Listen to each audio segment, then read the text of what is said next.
Hello everyone and welcome to today's class. आज हम जो फर्स्ट एड की लेक्चर सीरीज है उसमें ही अगले एस्पेक्ट पर बात करेंगे which is fractures and strains, यानी मोच या फिर हड्डियों की किसी चोट के केस में प्राथमिक चिकित्सा या प्राथमिक एड आप क्या दे सकते हैं, उसके बारे में आज कुछ बिंदु हम जानेंगे। सबसे पहले फ्रैक्चर्स और स्प्रेन्स होते क्या हैं। स्प्रेन, जिसे हम मोच के नाम से जानते हैं, यानी मोच आना, उस अवस्था को कहा जाता है जब हमारे जो जॉइंट्स हैं, जो हड्डियों के जोड़ हैं, उनको कनेक्ट करने वाले लिगामेंट्स, जिन्हें हम अस्थिबंध कहते हैं, या फिर जो कनेक्टिंग टिश्यूज हैं, फाइब्रस टिश्यूज हैं, यानी जो हमारे संयोजी ऊतक हैं, उनमें किसी किस्म की अगर चोट लग जाए, चोट का अर्थ खिंचाव हो सकता है या फिर उनमें टियर, अगर उनमें वो अगर टूट जाते हैं, उनमें अगर किसी किस्म का डैमेज हो जाता है, तो उस अवस्था में हम मोच यानी स्प्रेन की कंडीशन को डायग्नोस करते हैं। स्प्रेन्स अपने आप में ही काफ़ी ज़्यादा दर्दनाक, पेनफुल हो सकते हैं और ठीक होने में भी लंबा समय लेते हैं। डिपेंड करता है कि जो एक्सटेंट है लिगामेंट डैमेज का या टिश्यू डैमेज का, वो कितना सीरियस है। जहाँ तक फ्रैक्चर की बात है, तो जब हमारी कोई भी शरीर की हड्डी किसी ऐसे फोर्स के संपर्क में आती है जो उसके सहन करने की क्षमता से ज़्यादा हो, उस केस में बोन्स फ्रैक्चर होती हैं, टूटती हैं। फ्रैक्चर्स बहुत सिवियर, बहुत प्रोमिनेंट हो सकते हैं, या फ्रैक्चर्स बिल्कुल प्लेन हेयरलाइन फ्रैक्चर्स भी हो सकते हैं, जिसके अंदर जो क्रैक होता है वो बहुत ज़्यादा महीन होता है। एक फ्रैक्चर ओपन फ्रैक्चर तब कहलाता है जब टूटी हुई हड्डी ऊपर से स्किन को भी तोड़ के, डैमेज करके नीचे से हड्डी एक्सपोज हो जाती है। उस केस में हम उसे ओपन फ्रैक्चर कहते हैं, जिसमें ब्लीडिंग भी होती है, रक्त का रिसाव होता है और ऊपर की मांसपेशियों को भी चोट लगती है। एक क्लोज्ड फ्रैक्चर उस फ्रैक्चर को कहा जाता है जब ऊपर से हमारा जो फ्लैश है, जो शरीर का मांस है, उसमें किसी भी किस्म की चोट नजर नहीं आती, बट अंदरूनी चोटें होती हैं और हड्डी में फ्रैक्चर देखा जाता है। इसमें चोट एक्सपोज नहीं होती, ऊपर की स्किन और ऊपर से मांसपेशियां दिखाई नहीं देती, उनका डैमेज दिखाई नहीं देता। इसका अर्थ ये नहीं है कि अंदर कोई ब्लीडिंग या चोट ना हो। फ्रैक्चर यदि हुआ है तो मोस्ट प्रोबेबली इंटरनल ब्लीडिंग और इंटरनल डैमेज भी मसल्स को, कनेक्टिव टिश्यू को होना चाहिए, हो सकता है। सो ये कंडीशंस होती हैं जब हम व्यक्ति की चोट को या तो मोच, स्प्रेन की श्रेणी में डालते हैं या फिर फ्रैक्चर की श्रेणी में डालते हैं। ये दोनों ही केसेस में फर्स्ट एड बहुत ज़्यादा इम्पॉर्टेंट हो जाती है, क्योंकि डैमेज जो शरीर को स्प्रेन और फ्रैक्चर के अवस्था में हो चुका है, उसको और भी ज़्यादा बढ़ने से रोकने के लिए सही फर्स्ट एड अगर मिल जाए रोगी को या चोटिल व्यक्ति को, तो हम डैमेज में बढ़ोतरी रोक सकते हैं। सही समय पर हड्डी को बिना मूवमेंट किए एक मेक शिफ्ट यानी एक चलताऊ स्लिंग में बांध देने से भी आगे जाकर रिकवरी जो है वो काफ़ी अच्छी और टोटल रिकवरी भी हम इंश्योर कर सकते हैं। So first aid plays a very important role in case of fractures and sprains. अब बात करते हैं मेन मुद्दा कि फर्स्ट एड क्या देनी चाहिए जब व्यक्ति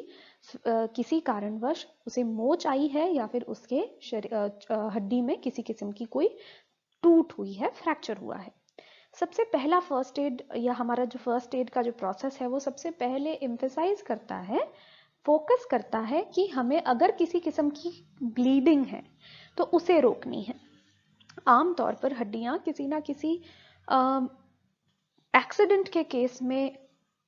जो है, या एक्सीडेंट के परिणाम स्वरूप हम उनमें फ्रैक्चर्स की समस्या देखते हैं या मोच की समस्या देखते हैं।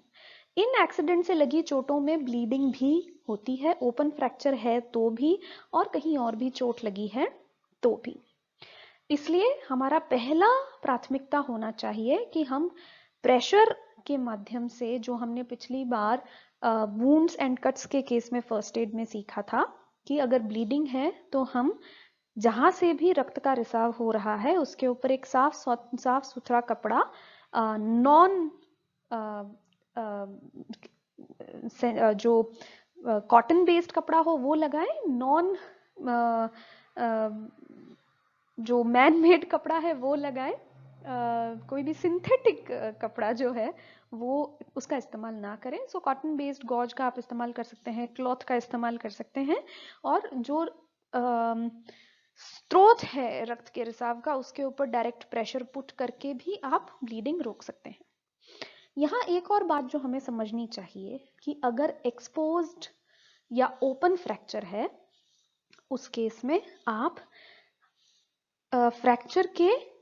नीचे या फ्रैक्चर के साइड में सपोर्ट देकर और ब्लीडिंग को रोकने की कोशिश करें। जो एक्सपोज्ड हड्डी है उसको दबाने की कोशिश ना करें, उससे आप जो डैमेज है और इन्फेक्शन का खतरा दोनों ही बढ़ा लेंगे। सो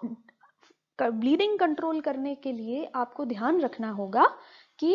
किस किस्म की चोट है। जो ब्लीडिंग फ्रैक्चर के से दूर है, उस अलग अंग में है, तो वहां पर आप डायरेक्ट प्रेशर पुट करके ब्लीडिंग को रोकने की कोशिश कर सकते हैं। बट ओपन फ्रैक्चर के केस में you have to make sure कि आप हड्डी के टूटी हुई हड्डी को किसी भी तरीके से प्रेशर के माध्यम से ना छेड़ें।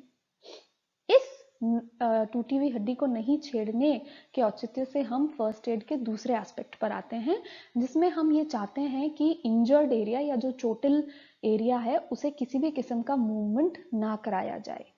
क्योंकि मोच और फ्रैक्चर के केस में अननेसेसरी मूवमेंट फर्दर डैमेज में परिणत हो सकता है। इसलिए हमें एक स्प्लिंट की आवश्यकता पड़ती है और एक स्लिंग बनाने की भी जरूरत पड़ सकती है। स्प्लिंट को हम खपच्ची के नाम से समझ सकते हैं, या ऐसा कोई स्ट्रेट रिजिड लकड़ी का फट्टा जिसके माध्यम से आप इंजर्ड एरिया को, चोटिल एरिया को मूवमेंट करने से रोक सकते हैं। इस स्प्लिंट को, खपच्ची को आप चोटिल जगह के पास, आमतौर पर अगर चोट ऊपर लगी है तो नीचे लगाएं, नीचे लगी है तो उसके ऊपर की तरफ आप खपच्ची को बांधें और एक टेप या फिर जो भी अवेलेबल साफ सुथरा कपड़ा हो उसके माध्यम से उस खपच्ची को, उस स्प्लिंट को चोटिल एरिया, यानी अगर पैर के लगी है तो पैर के अंदर अगर स्प्रेन या फ्रैक्चर हुआ है तो पैर के पैरेलल आप स्प्लिंट को बांध सकते हैं, जिससे कि मूवमेंट को हम रोक सकें। जितना ज़्यादा पैर मूव करेगा स्प्रेन या फ्रैक्चर के केस में, उतना ही ज़्यादा सिवियर डैमेज होता जाएगा। Another thing that we can do is, अगर हाथ को चोट लगा है या हाथ में किसी किस्म का कोई स्प्रेन या फ्रैक्चर हुआ है तो आप एक स्लिंग बना सकते हैं, मेकशिफ्ट स्लिंग बना सकते हैं। आपके पास कोई स्कार्फ,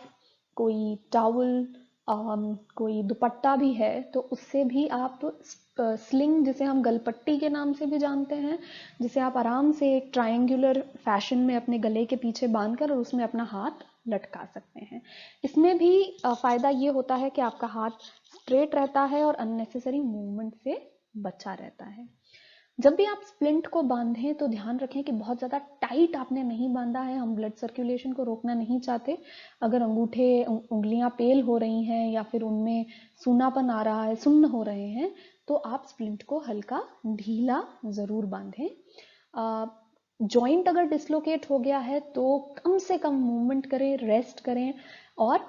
अपने जो चोटिल अंग है उसको हार्ट की लेवल से थोड़ा ऊंचा रखें। इसको करने के लिए आप बर्फ का सिकताव जो है, बर्फ जो है कोल्ड प्रेस दे सकते हैं और चोटिल एरिया को हृदय के लेवल से ऊंचा रख सकते हैं ताकि हम स्वेलिंग को जो है प्रिवेंट कर सकें। आइस या कोल्ड पैक, अगर आप कोई नैपकिन के अंदर आइस को बांध के, आइस को सीधा स्किन के कांटेक्ट में नहीं लाना है, उससे कोल्ड इंजरी हो जाती है। आप आइस को किसी थिन नैपकिन में या कपड़े में लपेट के और फिर उस चोटिल एरिया के पास रखें, चोटिल एरिया के संपर्क में लाएं ताकि स्वेलिंग को बचाया जा सके। हर 3 से 4 घंटे में आप ये 20 मिनट तक का कोल्ड पैक इंजर्ड एरिया को दे सकते हैं, ताकि एक तो आपके चोटिल व्यक्ति के पेन में भी रिलीफ होगा और दूसरा स्वेलिंग से वो बच जाएगा।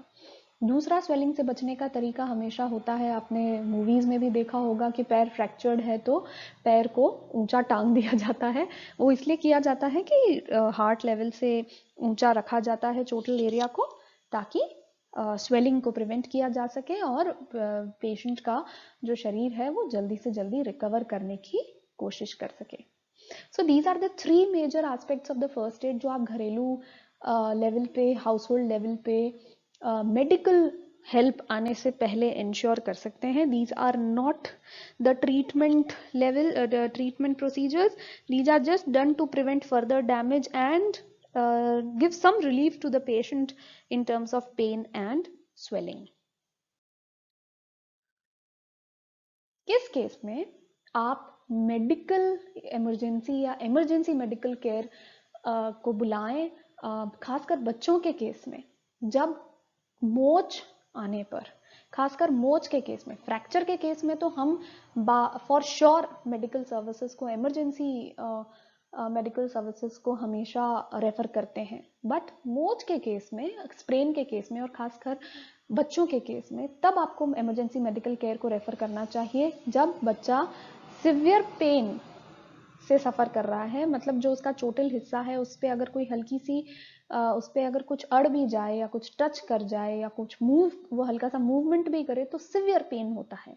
उस केस में अवश्य रूप से आप इमरजेंसी मेडिकल सर्विसेज को रेफर करें। सेकेंडली, आप उस इंजर्ड या चोटिल हिस्से पर, चोटिल अंग पर किसी भी किस्म का वजन नहीं डाल पा रहे हैं। यदि पैर में मोच आई है और कुछ दिन बाद भी आप उसके ऊपर थोड़ा सा भी शरीर का लोड नहीं डाल पा रहे हैं, then there is something, there is some और द अदर इशू, और उसका अर्थ ये होता है कि आपकी मोच में रिकवरी नहीं हो रही है, there is some serious problem. अगर जो ऊपर नील है, जो नील जमती है, खून का जमाव होता है, हम कहीं भी चोट लगती है तो कुछ दिनों में वहाँ पर नील जमती है, हम बोलचाल की भाषा में बोलते हैं जैसे हम ब्रूजिंग बोलते हैं। अगर ब्रूजिंग बढ़ती जा रही है, नील बढ़ती ही जा रही है, तो भी आपको इमरजेंसी मेडिकल सर्विसेज को अवश्य रूप से रेफर करना चाहिए, खासकर बच्चों के केस में।